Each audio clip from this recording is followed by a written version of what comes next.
नमस्कार, म देवेन्द्र सुर्केली, घर सुनसरी। अहिले म मलेसियामा कार्यरत रहेको छु। मेरो कविताको शीर्षक रहेको छ शहीद। सुन्यो होला आज मैले बिहानै तिमीलाई अलापे, एकै नासे यात्रीले अर्कोको कुरा सुन्नुपर्ने। लम्पसार छु म सडकमाथि बाँच्नेहरूको स्वाङ देखेर, कि जीवनप्रतिको माया कि जीवनमाथिको ढोङ, फुलबुट्टे नाराहरूको जुलुस। किञ्चित समय उभै उभो बगिरह्यो, लम्पसार शरीर सडक बनेर कैयौं यात्री पुल मानेर उत्रिए। तन्द्राको जोस हावासँग घुलेर कतै खोला फर्किन्छ कि भन्ने नीला सपनाहरू उपर पुगेर पर्खिरहेको छ।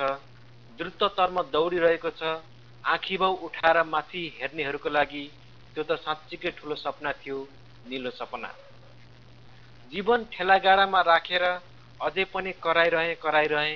सुन्यो होला कराई कराई तिमीलाई नै अलापे, एकै नासे यात्रीको कुरा सुन्नुपर्ने, किनभने म आज शहीद भएको छु। धन्यवाद।